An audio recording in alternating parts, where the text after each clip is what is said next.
আসসালামু আলাইকুম রহমতুল্লাহি ওবরাকাতু।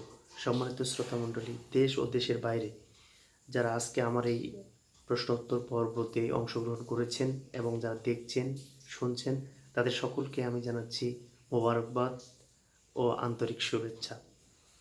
প্রিয় শ্রোতামণ্ডলী, আসলে অনেকে আমাদের কাছে প্রশ্ন করে থাকেন লিখিত আকারে, টেলিফোনের মাধ্যমে। তো আমরা তাদের যথাযথ প্রশ্নের উত্তর দেওয়ার চেষ্টা করি কোরআন এবং সুন্নাহর আলোকে। তাই আজকে কিছু প্রশ্ন আমাদের হাতে এসেছে, যেই ভাইয়েরা প্রশ্ন করেছেন সেই প্রশ্নের আলোকে উত্তর দেওয়ার চেষ্টা করব। আপনারা সকলেই এই প্রশ্নের থেকে উপকৃত হবেন বলে আমি আশা করছি। তাই ধৈর্য সহকারে, মনোযোগ সহকারে এই প্রশ্নের উত্তরগুলো শ্রবণ করবেন। শুরু করছি প্রশ্ন উত্তর। দিনাজপুর থেকে এক ভাই লিখেছেন, স্ত্রীর দুধ স্বামীর পেটে চলে গেলে কোনো ক্ষতি হবে কি না? এটি একটি জীবন ঘনিষ্ঠ প্রশ্ন। সম্মানিত উপস্থিতি, মায়ের স্তনের ভিতরে যে দুধটা, এটা মূলত বাচ্চার জন্য আল্লাহ পাক নির্ধারণ করেছেন, এটি স্বামীর জন্যে নয়। যদিও আবেগ প্রবণবশত স্বামীর মুখে চলে যায় স্ত্রীর দুধটা এবং পেটে চলে যায়, তাহলে ওলামা একরাম বলেছেন এটাতে কোনো কবিরা গুনাহ হবে না, বড় ধরনের কোনো কবিরা গুনাহ হবে না। তবে এই আমল থেকে, এই কাজ থেকে স্বামীকে, বাবাকে দূরে থাকাই উচিত হবে। কারণ এই খাবারটা আপনার জন্য না, এটা বাচ্চার জন্য আল্লাহ পাক রব্বুল আলামিন মায়ের স্তর নির্ধারণ করে রেখেছেন। তাই এই কাজ থেকে আমরা সচেতন থাকবো ইনশাল্লাহ।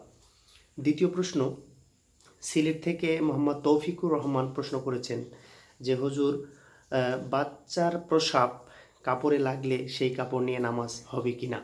এটি একটি খুব সুন্দর প্রশ্ন। সম্মানিত শ্রোতামণ্ডলী, আমাদের অনেকেই ধারণা আছে যে ছোট বাচ্চার প্রস্রাব কাপড়ে লাগলে সে নামাজ হবে কি হবে না এই নিয়ে দ্বিধাদ্বন্দ্ব। আসলে প্রস্রাব তো প্রস্রাবই, সেটা নাপাক, নাজাসাত এবং নাজাসাতি, সেটা ছোট বাচ্চার হোক কিংবা বড় মানুষের হোক। যদি এরকম বাচ্চার প্রস্রাব কাপড়ে লেগে যায়, সেই কাপড় নিয়ে নামাজ হবে না।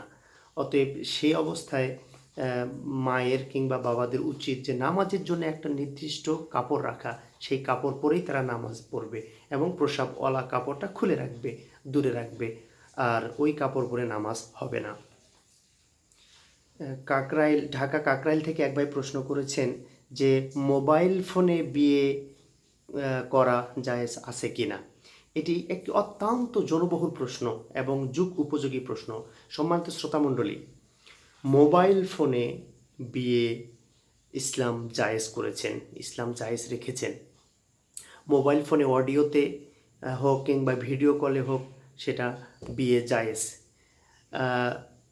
বিয়ের ক্ষেত্রে যে ইজাব করবে তার কাছে উকিল না রাখলেও চলবে, তবে যেখানে কবুল বলবে, অর্থাৎ মেয়ের কাছে দুইজন পুরুষ সাক্ষী স্বরূপ থাকলেই এবং সেই সাক্ষীর সম্মুখে যদি মেয়ে কবুল বলে ছেলের কথায়, ছেলের প্রস্তাবে, তাহলে বিয়ে হয়ে যাবে। ছেলে সৌদি আরবে আছে, মেয়ে বাংলাদেশে আছে, ছেলে সৌদি আরব থেকে ইজাব করবে আর মেয়ে বাংলাদেশ থেকে সাক্ষীর সামনে কবুল বললেই নামাজ বিয়ে সহি হয়ে যাবে। এটি ওলামাই ফুকাহা এবং হানাফি মাযহাব অনুপাতে বিয়ে শুদ্ধ হয়ে যাবে এবং এতে কোনো রকম ভেজাল নাই। তাদের দাম্পত্য জীবনেও সুখ নেমে আসবে, শান্তি নেমে আসবে বলে আমরা আশা করি। অতএব প্রশ্নের উত্তরে আমরা বলতে পারি, বিবাহের ফোনে, টেলিফোনে বিবাহ জায়েজ, 100% জায়েজ। এটি ওলামায়ে একরাম এবং আহলে সুন্নাত ওয়াল জামায়াতের মতে একেবারেই বৈধ। আরেক ভাই প্রশ্ন করেছেন রাজশাহী বাঘা থানা থেকে যে, বিবাহে উকিল বাবার গুরুত্ব কতটুকু? সম্মানিত শ্রোতামণ্ডলী, আসলে ইসলামে উকিল বাবা বলতে কোনো কিছু নেই। যে উকিল দেবে, বিয়ের মধ্যে যে সাক্ষী বা উকিল থাকবে, সেই উকিলটা হতে হবে মাহরাম, যার সাথে কন্যার বিবাহ হারাম। অর্থাৎ বিয়ের মধ্যে মেয়ের বা ছেলের উকিল হবে তার বাবা অথবা তার চাচা অথবা মামা অথবা ফুপা, যার সাথে তার বিবাহ হারাম। এইরকম কোনো পার্সন বিয়ের মধ্যে উকিল হতে হবে। উকিল হওয়াটা শরীয়তসম্মত, কিন্তু আমাদের সমাজে এটা নাই। আমরা যে কেউ উকিল দিয়ে থাকি এবং উকিল বাবার সাথে অবাধে মেলামেশা, এর জন্য জেনা হওয়ার সম্ভাবনা আছে। অনেক খবরে আমরা নিউজ আমরা পড়ে থাকি যে স্বামী বিদেশে, মেয়ে উকিল বাবার বাসায় যে অবাধে চলাফেরা করার কারণে উকিল বাবার সাথে জেনায় লিপ্ত হয়ে গেছে এবং পালিয়ে যে বিয়ে করেছে। আল্লাহ পাক এই ধরনের বিপদ থেকে, এই ধরনের মহামারী থেকে আমাদেরকে রক্ষা করুন। অতএব আমরা বলতে পারি যে উকিল হবে, কিন্তু উকিল গায়রে মাহারাম হওয়া যাবে না, মাহারাম ব্যক্তি হবে। বাবা, চাচা, দাদা, মামা, ফুপা এরা উকিল হবে, অন্য কেউ উকিল হতে পারবে না। আশা করি উত্তরটা পেয়েছেন।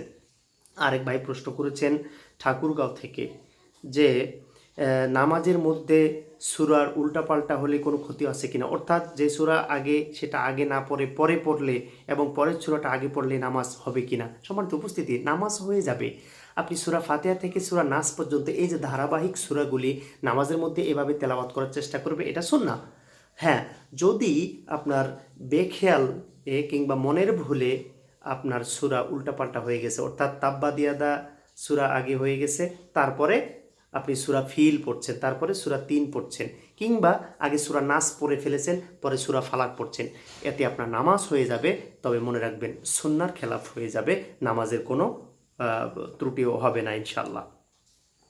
আরেক ভাই প্রশ্ন করেছেন টাঙ্গাইল থেকে যে কুরবানি করার সময় যে নামের তালিকা দেখে দেখে পড়া হয় ৭ জনের, তার বাবার নাম সহ, এটা কতটুকু বাঞ্ছনীয়। সম্মানিত উপস্থিতি, আল্লাহ রাসূল সাল্লাল্লাহু আলাইহি ওয়াসাল্লাম কুরবানি করেছেন। আল্লাহ রাসূল বলেছেন, আল্লাহুম্মা তাকাব্বাল মিন্নি ওয়া তাকাব্বাল উম্মতি, হে আল্লাহ আমার পক্ষ থেকে এবং আমার উম্মতের পক্ষ থেকে তুমি কবুল করো। এটি আল্লাহ রাসূল বলেই কুরবানি করেছেন। আর আমাদের সমাজে দেখা যায় যে লম্বা একটা লিস্টটি নিয়ে আমরা পড়ছি, আর গরু বা পশু বা মহিষ বা যে জন্তুটা ফেলে রাখা হয়েছে সেটা কষ্ট পাচ্ছে।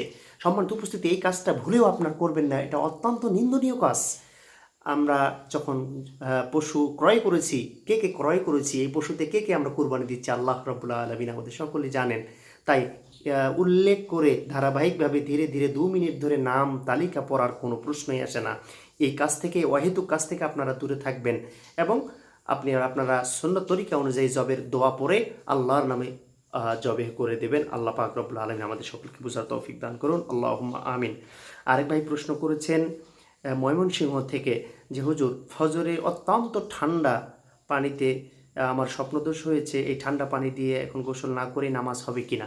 সম্মানিত উপস্থিতি, বিশেষ করে ইয়াং জেনারেশন, যুবকদের এই কাজটা, এই সমস্যাটা বেশি হয়ে যায়। সেই ক্ষেত্রে শরীয়ত বলছে যে যদি পানিটা বরফ হয়ে যায়, পানি ব্যবহারের অনুপযোগী হয়ে যায়, কিংবা পানি নাড়লে পানি ব্যবহার করলে আপনার অসুস্থতা বেড়ে যাবে, সেক্ষেত্রে আপনি তায়াম্মুম করেই নামাজ আদায় করে নিতে পারবেন, শরীয়ত আপনাকে পারমিট করে।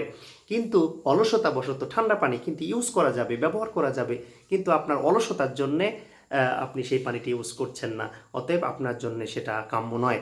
আপনাকে ঠান্ডা পানি দিয়েই পবিত্রতা অর্জন করে নামাজ আদায় করতে হবে। যদি মৃত্যুর আশঙ্কা না থাকে, রোগ বৃদ্ধির আশঙ্কা না থাকে, কিংবা পানি বরফ হয়ে গেছে এরকম কোনো আশঙ্কা না থাকে, তাহলে আপনি পানি ব্যবহার না করলেও চলবে। আরেক ভাই প্রশ্ন করেছেন ঢাকা থেকে যে সহিহ হাদিস পরস্পর বিপরীত হলে আমরা কি অনুসরণ করব। এটি অত্যন্ত জনবহুল এবং একটি বিরোধপূর্ণ মাসালা। সম্মানিত উপস্থিতি, আল্লাহ রাসূল সাল্লাল্লাহু আলাইহি ওয়াসাল্লামের এক সাহাবী বলছেন যে ইমামের পরে সূরা ফাতিহা না পড়লে হবে। হযরত জাবের রাদিয়াল্লাহু তাআলা আনহু বলছেন যে ইমামের পিছনে সূরা না পড়ে শুধু ইমামের সূরা ফাতিহা শুনলেই মুক্তাদি হয়ে যাবে।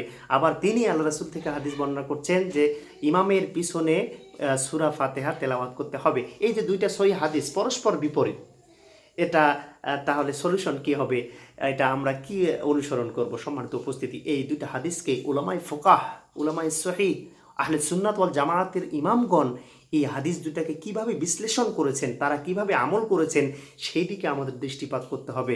আমাদের আমাদের আসলাফদেরকে অনুসরণ করতে হবে যে ওলামায়ে ফোকাহা, আমরা তো ওলামা না। আল্লাহ রাসূল সাল্লাল্লাহু আলাইহি ওয়াসাল্লাম বলছেন আসআলু আহলাদ যিকরি ইন কুনতুম লা তা'লামুন। আল্লাহ পাক বলছেন যে তোমরা যদি না জানো তাহলে যারা জানে তাদের কাছ থেকে জেনে নাও। এই পরস্পর সহিহ এবং জয়ীব হাদিসগুলি যারা পণ্ডিত, যারা স্কলার পারসন, তাদের কাছ থেকে এই সকল ফোকাহা, এই সকল মাসালার সমাধান আমাদের সাধারণ মানুষদেরকে নিয়ে আমল করতে হবে। সম্মানিত উপস্থিতি, এই ছিল আজকের প্রশ্ন উত্তর। যারা প্রশ্ন করেছেন নিশ্চয়ই উত্তর পেয়ে গেছেন এবং আমরা যারা শুনলাম আমরা এ থেকে উপকৃত হব এবং আপনারা বেশি বেশি করে দিন প্রচারের ক্ষেত্রে এলেম চর্চার জন্য, এলেম বিস্তারের জন্য আপনারা বেশি বেশি শেয়ার দিবেন, লাইক দিবেন, যাতে করে আমরা এই সকল প্রশ্ন থেকে উপকৃত হতে পারি। আল্লাহ পাক সকলকে বুঝে আমল করার তৌফিক দান করুন। আসসালামু আলাইকুম ওয়া রাহমাতুল্লাহি ওয়া বারাকাতুহু। আসসালামু আলাইকুম ওয়া রাহমাতুল্লাহি ওয়া বারাকাতুহু।